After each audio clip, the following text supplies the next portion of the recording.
या बातमीचे प्रायोजक आहेत हॉटेल बडे मियां। भाजपचे सरकार जेव्हा महाराष्ट्रात येते तेव्हा ते गुजरातसाठी काम करतात अशी प्रतिक्रिया बारामती येथे आमदार रोहित पवार यांनी दिली आहे।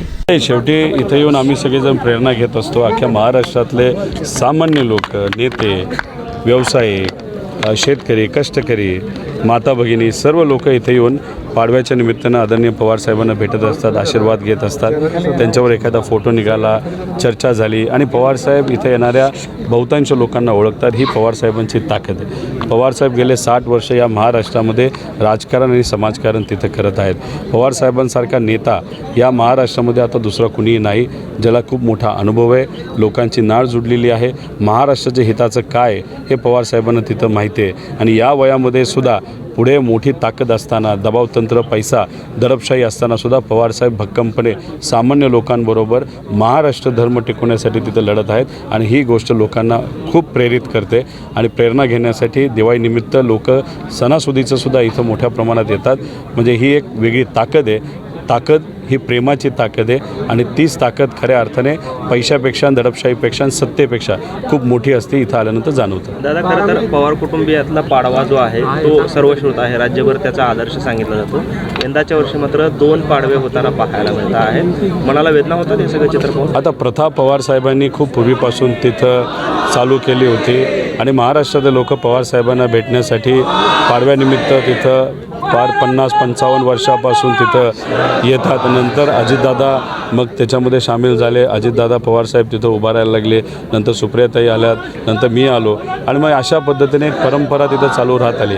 आता पवारसाहेब जिथं उभे राहतात तिथं उभे राहतात, लोक पवारसाहेबांना जिथं भेटायला येतात तिथे येतात। आता दादांनी वेगळा तिथं निर्णय घेतला, त्याला मला काही खूप जास्त बोलता येणार नाही, तो त्यांचा व्यक्तिगत निर्णय।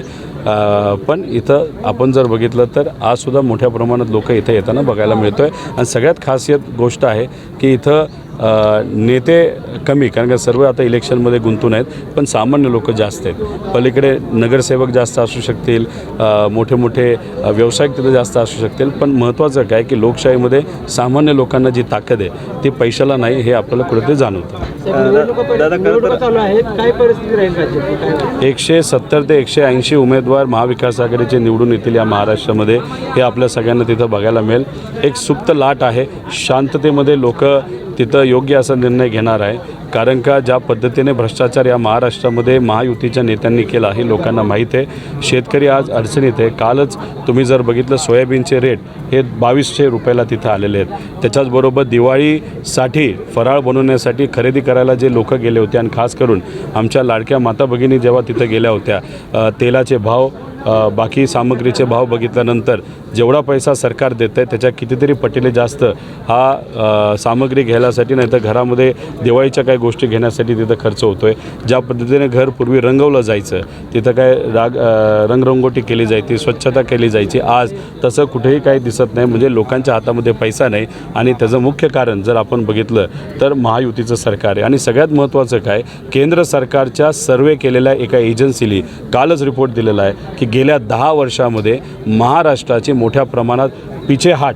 झालेली आहे आणि गुजरात पुढे गेलेलं आहे। त्यामुळे भाजपचं सरकार जेव्हा महाराष्ट्रात येतं ते महाराष्ट्रासाठी काम करत नाही, तर ते फक्त गुजरातसाठी काम करतं। त्यामुळे महायुतीचे नेते खास करून देवेंद्र फडणवीस साहेब त्यांच्या डोळ्यावर महाराष्ट्राच्या स्वाभिमानाची, महाराष्ट्र धर्माची पट्टी नसून त्यांच्या डोळ्यावर गुजरातची पट्टी असं आपल्याला कुठेतरी म्हणावं लागेल। दादा, खरं तर राज्यभरामध्ये महाविकास आघाडीमध्ये चांगलं वातावरण आहे, मात्र काही ठिकाणी मैत्रीपूर्ण लढत आहे, काही ठिकाणी बंडखोरी आहे।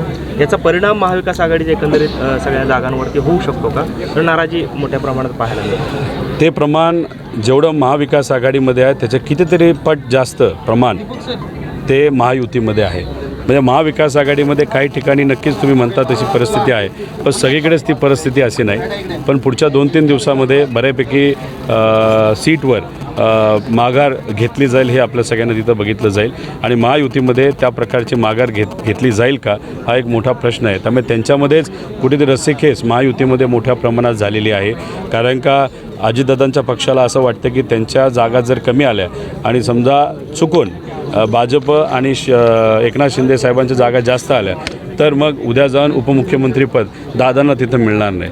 आता एकनाथ शिंदे साहेबांना असं वाटायला लागलं आहे की समजा दादांच्या जागा बऱ्या आल्या आणि समजा BJPच्या जरा जास्तच चांगल्या आल्या, ते दोघं एकत्रित येतील आणि मुख्यमंत्रीपद हे देवेंद्र फडणवीस साहेबांना शिंदे साहेबांना न मिळता देवेंद्र फडणवीस साहेबांना मिळेल.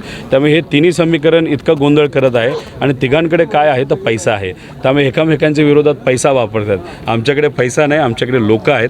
त्यामुळे जो काही मतदार आमच्याबरोबर प्रामाणिक आहे, जो लोकसभेला प्रामाणिक राहिला, मोठा पैसाचा भडीमार होऊन सुद्धा तो अजूनपर्यंत आमच्याबरोबर असल्यामुळे विजय हा महाविकास आघाडीचा होईल असा आमच्या सगळ्यांचा विश्वास आहे. कर्जत जामखेडमध्ये केलं जाते सरकारकडून मोठ्या प्रमाणावर जाहिरातबाजी केली झाली का? एक तुम्ही समजून घ्या की लाडक्या बहीण योजनेचं जर प्रमोशन इलेक्शनच्या तोंडावर महायुतीचे नेते करत असतील तर कुठंतरी मला असं वाटतं की गरिबीची थट्टा ते करत आहेत.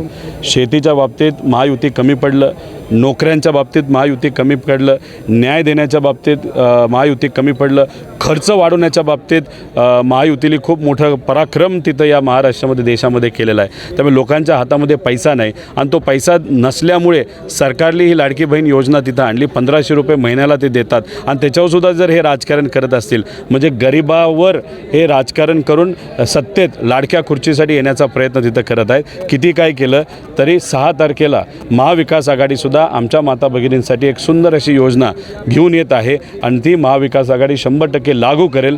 त्यामुळे हे जे त्यांना वाटतं आहे की लाडक्या बहीण योजनेमुळे हे फक्त राजकारणामध्ये टिकतील असं नसून आम्ही मान सन्मान महिलांना तेवढाच ठेवून पण त्याच्याबरोबर शेतकरी, कष्टकरी, युवा, विद्यार्थी, त्याच्याचबरोबर बेरोजगार यांना तिथं नाही आमच्या महाविकास आघाडी सरकार देईल. गुजरातला जो मेडिकल डिव्हाइस हब गुजरातला एक नेला आहे, त्याबद्दल थोडं बोललं तर अहो बरंच काही गुजरातला तिथं नेलेलं आहे.